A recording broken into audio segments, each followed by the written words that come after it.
आइए शुरू करते हैं सोशल साइंस क्लास 9th की वर्कशीट नंबर 34 जो कि है इकोनॉमिक्स लेसन 3 पे पॉवर्टी एज अ चैलेंज और इसकी डेट है 22 सितंबर। तो आज की हमारी वर्कशीट से ये लेसन शुरू हो रहा है और इसमें 4 टर्म्स एक्सप्लेन की हुई हैं: poverty, social exclusion, insecurity and poverty line. तो सबसे पहले समझते हैं मीनिंग पॉवर्टी या गरीबी का, और इस मीनिंग के थ्रू बेसिकली हम क्वेश्चन नंबर 1, 2 एंड 5 भी कवर कर लेंगे। ठीक है, सो मैं इसको डायरेक्टली आंसर के थ्रू आपको एक्सप्लेन कर रही हूँ। सो पॉवर्टी का मतलब होता है the inability to meet basic minimum requirements of life, for example food, shelter, housing, education etcetera. So जब हम अपनी लाइफ की बेसिक रिक्वायरमेंट्स को भी पूरा नहीं कर पाते हैं, खरीद नहीं पाते हैं, तो हम गरीब हैं, हम गरीबी की सिचुएशन में हैं। और कुछ और इंडिकेटर्स, सिर्फ इनकम हम जनरली एसोसिएट कर देते हैं कि इनकम नहीं है तो इंसान गरीब है, लेकिन उसके अलावा भी बहुत सारे इंडिकेटर्स हैं जो दर्शाते हैं कि आप गरीब हैं। सो जैसे कि लो इनकम सबसे पहला, फिर है हाई इंडेटेडनेस यानी ज़रूरत से ज़्यादा कर्जे में होना। जब आप अपना एक कर्ज़ा नहीं लौटा पाते और उसके एक के बाद एक दूसरा लेते रहते हैं, तो ये भी दर्शाता है कि आपकी सिचुएशन अच्छी नहीं है। फिर माल न्यूट्रिशन मतलब कुपोषण, जब आपके पास पैसा नहीं होता तो आप अपने लिए अच्छी डाइट नहीं खरीद पाते हैं। फिर है सोशल एक्सक्लूजन, ये सेकंड टॉपिक है, उसमें मैं बताऊंगी क्या है। लैंडलेसनेस, गरीब हैं, उन लोगों के पास अपनी ज़मीन भी नहीं होती, रेंट पे लेना पड़ता है लैंड अगर खेती करनी है या इवन रहना है, तो इनकम का काफ़ी हिस्सा उसमें चला जाता है। फिर है अनएम्प्लॉयमेंट, नौकरी नहीं होना पॉवर्टी का एक बहुत बड़ा कारण है। Big size of families, family अगर बहुत ज़्यादा लोग हैं और एक ही इंसान कमाने वाला है, तो उसकी इनकम सब तक उतनी नहीं पहुंच पाती, हर किसी के इससे कम आता है, और फैमिली में ना एजुकेशन पूरी तरह से मिल पाती है, ना हेल्थ फैसिलिटी फैमिली को अच्छी तरह से मिल पाती है। ऐसे ही इलिटरेसी, इनकम कम होगी या गरीबी होगी तो एजुकेशन भी नहीं दिलवा पाएंगे पेरेंट्स अपने बच्चों को। फिर चाइल्ड लेबर, जो बच्चे छोटी उम्र में ही काम पे लग जाते हैं, वो अपनी पढ़ाई पूरी नहीं कर पाते, वीक भी रह जाते हैं, हेल्दी नहीं रह पाते, और इसकी वजह से अच्छी नौकरी भी नहीं मिलती है उनको। और हेल्पलेसनेस, एक ऐसी सिचुएशन जब ना हमें कहीं से भी हेल्प नहीं मिलती है और हमें इतना डिप्रेशन जैसी सिचुएशन आ जाती है, वो भी पॉवर्टी का कारण भी है और वो पॉवर्टी बढ़ाती भी है। सो ये सारे कॉजेज़ हैं पॉवर्टी। और क्वेश्चन 1 और 2 अगर आप देखें तो आपसे पूछा गया है What are the symptoms of poverty? Question 2 है how does poverty affect people's lives? तो symptoms of poverty भी यही हैं: सैनिटेशन ना होना, क्लीन ड्रिंकिंग वाटर ना होना, इनकम ना होना, अनएम्प्लॉयमेंट होना, माल न्यूट्रिशन होना, हेल्थ की कमी होना, जो हमने अभी अभी पॉइंट्स पढ़े। How does poverty affect people's life? So poverty affect people's life in following veg: they don't have good income, they might not have employment, they might not have clean drinking water, sanitation, they will suffer from malnutrition। तो ये सारे के सारे वही points हैं answer 2 and answer 1 के, तो same as answer 1 लिख दिया। एंड इवन आंसर 5 जो है that is also similar to answer 1, सिर्फ उसमें आपको मीनिंग चेंज करना है, हल्का सा सेंटेंस मेकिंग चेंज करनी होगी, बेसिकली मीनिंग नहीं। How does poverty become a social and economic challenge? So poverty लोगों के लिए एक चुनौती कैसे बन जाती है? तो कैसे बन जाती है? Because when people do not have good income, they remain indebted also, they might have to take loan, they remain malnourished, so their health remains weak, they might get socially excluded, they will be having illiteracy also in the family, maybe because parents will not be able to afford education for their children। तो points वही हैं, बस sentence change करना है, इसलिए answer 5 भी मैंने अलग से नहीं लिखा है। देन सेकेंड टॉपिक है सोशल एक्सक्लूजन, और इसी पे बेस्ड है question 3, how are social exclusion and poverty both the cause and result of each other? तो सबसे पहले देखते हैं सोशल एक्सक्लूजन का मतलब क्या है। According to this concept, the poor have to live with other poor only in poor environment by remaining excluded from affluent people living in better and good environment. Social exclusion मतलब society से एक तरह से अलग थलग कर दिया जाना।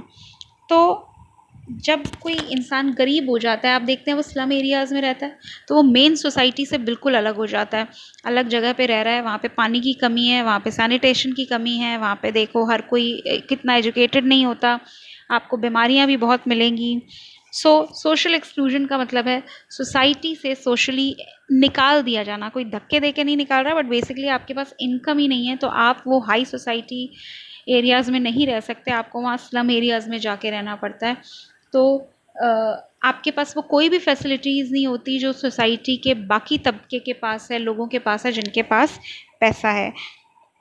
सो क्वेश्चन पूछा गया है, social exclusion is both a cause and consequence of poverty. मतलब सोशल एक्सक्लूजन पॉवर्टी की वजह से भी होता है और सोशल एक्सक्लूजन पॉवर्टी करता है। तो एक मीनिंग तो हम पहले ही समझ चुके हैं, social exclusion as a consequence of poverty. जब आप गरीब होते हैं तो आपको उन इलाकों में जाके रहना पड़ता है जहाँ पे हर तरह की फैसिलिटी कम है और आप वो बेनिफिट्स एंजॉय नहीं कर पाते जो सोसाइटी के बाकी लोग, अमीर लोग एंजॉय कर रहे हैं। And social exclusion leads to poverty. ये कैसे, हमने देखा है, सुना है कि जो कई सारी कास्ट होती हैं जिनको लो कास्ट बोल के या शेड्यूल कास्ट बोल करके सोसाइटी में निकाल दिया जाता था। बेसिकली उनको सेम मंदिर यूज़ करने नहीं दिया जाता था, सेम रोड्स यूज़ नहीं करने दी जाती थी, उनको पढ़ाई नहीं करने दी जाती थी। तो जब उनको मेन स्ट्रीम सोसाइटी से अलग कर दिया गया तो ना वो अच्छी एजुकेशन ले पाए, ना उनकी हेल्थ अच्छी रह गई, उनकी इनकम कम रह गई, इलिटरेट रह गए, तो धीरे धीरे ये गरीबी का कारण बन गया। तो सोशल एक्सक्लूजन भी गरीबी का एक कारण है और वो गरीबी से होता भी है। देन नेक्स्ट जो हमारा टॉपिक है वो है इनसिक्योरिटी। आपकी बुक में इनसिक्योरिटी की जगह लिखा हुआ है वल्नरेबिलिटी, ठीक है। सो वल्नरेबिलिटी या इनसिक्योरिटी का मतलब है हायर प्रोबेबिलिटी ऑफ रिमेनिंग और becoming poor in near future. आने वाले टाइम में गरीब हो जाना या गरीब होने के चांसेस बढ़ जाना। ये कब होता है? जैसे कुछ सिचुएशंस में ऐसा हो सकता है, जैसे कोई विडो है, कोई औरत विधवा हो गई है, उसका हस्बैंड की डेथ हो गई है और जनरली हमारे इंडिया में देखा गया है कि औरतों को पढ़ाया नहीं जाता, शादी करवा दी जाती है और वो टोटली हस्बैंड के ऊपर डिपेंडेंट होती हैं। तो अगर हस्बैंड की डेथ हो जाती है, ऐसे में उस औरत को काम करना नहीं आता है, तो उसके फ्यूचर में गरीब रहने के चांसेस बढ़ जाते हैं, इवन अगर वो अच्छी रिच फैमिली से बिलोंग करती हो तो भी, क्योंकि वो इतनी पढ़ी लिखी नहीं होगी तो उसको एक लो पेइंग जॉब मिलेगी। किस्मत अच्छी हो, बिजनेस कर सकती है, चल निकल सकता है, वो अलग बात है, लेकिन ये एक प्रोबेबिलिटी है। फिर है फिज़िकली चैलेंज्ड पर्सन। अगर कोई फिज़िकली चैलेंज्ड पर्सन है और उसका हैंड्स नहीं है या उसको कोई और आँखें नहीं है, कोई ऐसी दिक्कत है कि उसको फिर हाई पेइंग जॉब्स नहीं मिल पाती हैं, तो उसके भी चांसेस ज़्यादा होते हैं गरीब हो जाने के। ऐसे ही अगर अर्थक्वेक आ जाए, सुनामी आ जाए, लोगों का घर बर्बाद हो जाए या टेररिज्म की वजह से उनका लाइफ बर्बाद हो जाए, तो उनके भी चांसेस गरीब होने के बढ़ जाते हैं। सो इसको कहा जाता है वल्नरेबिलिटी टू पॉवर्टी। मतलब आपकी प्रोबेबिलिटी गरीब होने की बाकियों के कंपैरिजन में ज़्यादा है। फिर है, इसके ऊपर मैंने एक एक्स्ट्रा क्वेश्चन दिया है क्योंकि ये वर्कशीट में कवर नहीं हो रहा है। फिर है next question and most important, poverty line. Poverty line के ऊपर क्वेश्चन 4 है, ठीक है। सो हम यहाँ से समझते हैं पहले पॉवर्टी लाइन होती क्या है। पॉवर्टी लाइन एक वो इमेजिनरी लाइन है, अगर आपकी इनकम और कंजम्पशन उस एक मिनिमम लेवल से कम है तो आपको बोला जाता है you are below poverty line. It is an imaginary line that divides the people on the basis of income and consumption. मतलब ये डिसाइड करती है ये लाइन कि आप गरीब हो या नॉन गरीब हो, और किसके बेसिस पे, इनकम या कंजम्पशन। गवर्नमेंट ने एक मिनिमम कंजम्पशन लेवल सेट किया है, अगर आप उससे कम खाना खाते हैं तो आप गरीब हैं, उसके ऊपर खाते हैं तो आप गरीब नहीं माने जाएंगे, ठीक है। सो 2 अप्रोचेज़ हैं जो जनरली हर कंट्री में फॉलो होती हैं, एक है इनकम अप्रोच और एक है कंजम्पशन अप्रोच। इंडिया में हम कंजम्पशन अप्रोच को फॉलो करते हैं। सो ये कैसे फॉलो होती है, आइए एक फ्लो चार्ट के थ्रू समझते हैं। On the basis of consumption level, अगर आप रूरल एरिया में रहते हैं यानी गांव के इलाके में रहते हैं और आप जो खाना खाते हैं, हम जो भी खाना खाते हैं उससे हमें कैलोरीज मिलती हैं।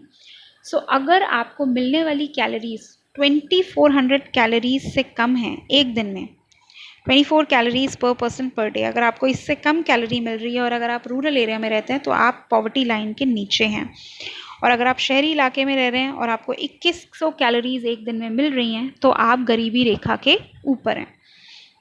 और इन कैलोरीज को खरीदने के लिए जो इनकम चाहिए वो देखिए साथ वाले पार्ट में लिखिए।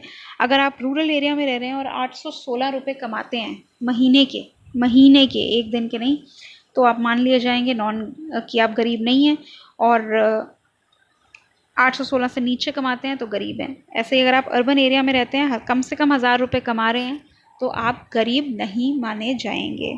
ठीक है, सो ये हमारी पॉवर्टी लाइन है कंजम्पशन और इनकम के बेसिस पे, पर इंडिया में कंजम्पशन के बेसिस पे फिक्स की गई है, और इस कैलोरी को ख़रीदने के लिए जो इनकम चाहिए वो है 1816। और 2 क्वेश्चन जो वर्कशीट में कवर नहीं हो रहे हैं। अभी हमने देखा कि कंजम्पशन और इनकम रूरल और अर्बन एरिया के लिए अलग है, शहर और गांव के लिए अलग है। तो ऐसा क्यों है? अर्बन पॉवर्टी, 7th क्वेश्चन देखिए, why is urban poverty line higher than rural poverty line in India in terms of income. तो इनकम के मामले में अगर देखा जाए तो शहरी इलाकों में हर चीज़ महंगी होती है, इसलिए वहाँ की अर्बन पॉवर्टी लाइन को हायर रखना पड़ा, क्योंकि जो बेसिक नीड्स हैं वो 816 रुपये में शहरों में नहीं आ सकती क्योंकि महंगाई ज़्यादा है। और इसी तरह से rural poverty line, next question है, it's higher than urban poverty line. अगर हम कंजम्पशन के मामले में देखें तो गांव के एरियाज़ में 2400 कैलोरीज चाहिए और शहरी इलाकों में 2100 कैलोरीज चाहिए। तो ये डिफरेंस क्यों है? क्योंकि गांव के इलाके में लोग फिज़िकल वर्क बहुत करते हैं, मशीन का इस्तेमाल बहुत कम होता है, सो इसलिए उनको ज़्यादा खाने की ज़रूरत है ताकि वो ज़्यादा ताकत उनके पास रहे, उनके शरीर में फिटनेस के लिए उनको ज़्यादा खाना चाहिए क्योंकि उनका मैनुअल वर्क बहुत ज़्यादा है। इसलिए रूरल पॉवर्टी लाइन इनकम के बेसिस पे अगर देखी जाए तो वो हायर है अर्बन पॉवर्टी लाइन से। सो आई होप आपको वर्कशीट समझ आ गई होगी। क्वेश्चन 1 to 5 सिमिलर हैं, क्वेश्चन 3, 4 का आंसर भी दिया है और 2 एक्स्ट्रा क्वेश्चंस भी आपके लिए दिए हैं। Thank you so much.